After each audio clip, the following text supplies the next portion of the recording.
dans le prochain épisode de Plus belle la vie.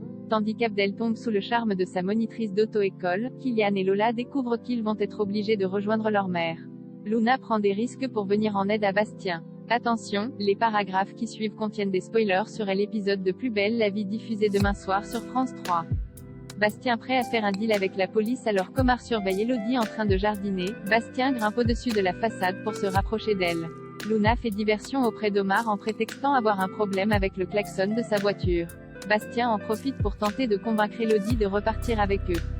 Mais cette dernière estime que ses ravisseurs sont trop dangereux. Elle préfère continuer de se faire passer pour morte. Le lendemain, Bastien avoue à Luna qu'il se sent complètement impuissant. Il se change les idées en aidant les enfants à finaliser les derniers préparatifs de l'hôtel dont l'inauguration est toujours prévue. Plus tard, Bastien et Luna surprennent Sounali en train de pleurer dans une des chambres. Malgré les mots réconfortants de son père, l'adolescente est inconsolable quant à la mort de sa mère. Sur ce, Bastien se décide à aller voir la police. Accompagné de Luna, il révèle à Jean-Paul et Ariane qu'Elodie est en vie.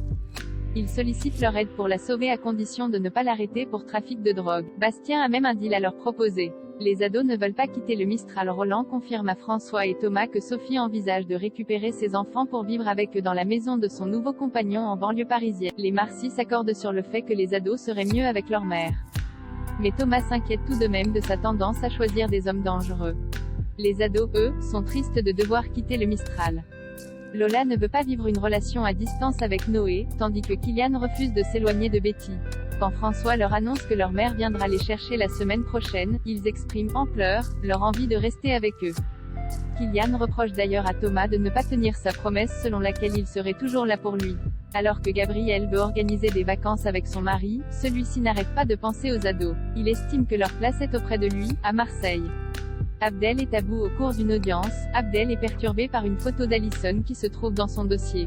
Il s'en mêle les pinceaux au point où Revel décide de mettre son client en détention provisoire, le temps qu'il se ressaisisse. Débordé, Abdel s'en prend injustement à Nisma lorsqu'elle évoque Alison. Abdel arrive en retard à l'auto-école et demande aussitôt à recharger son portable. Un message de Revel l'informe de la décision du procureur d'annuler l'audience prévue le lendemain. À bout, Abdel craque et fond en larmes dans le bureau d'Ophélie.